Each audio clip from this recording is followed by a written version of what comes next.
Mga bro, ang Philippine Navy natin ay hindi lang basta nagpapakita ng presensya sa West Philippine Sea, lumalakas at humahasa rin ng kanilang kakayahan.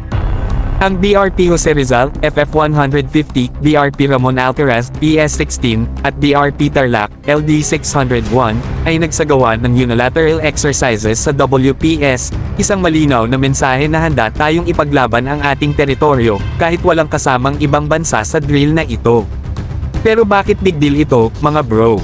Simple lang, ibig sabihin, may tiwala na ang Philippine Navy sa sariling kakayahan.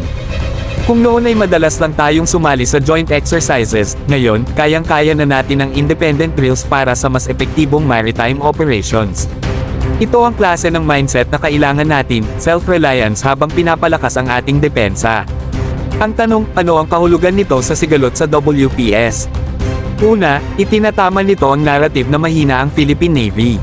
Sa halip na puro diplomatic protests lang, ito ang sagot natin, isang aktibong pagpapakita ng kakayahang ipagtanggol ang ating karagatan.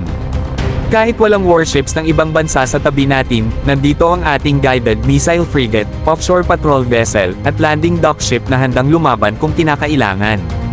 Pero syempre, hindi ito sapat, mga bro. Ang BRP Jose Rizal at BRP Ramon Alcaraz ay malakas, pero imagine kung may karagdagang frigates at corvettes pa tayo. Imagine kung may submarines tayong lumulubog at umaahon sa kailaliman ng WPS, handang magbigay ng surprise counterattack sa sinumang magtatangkang umangkin ng ating teritoryo. Ito na ang direksyon na dapat tahakin ng Pilipinas, isang naval force na hindi lang nagbabantay kundi may kakayahang lumaban.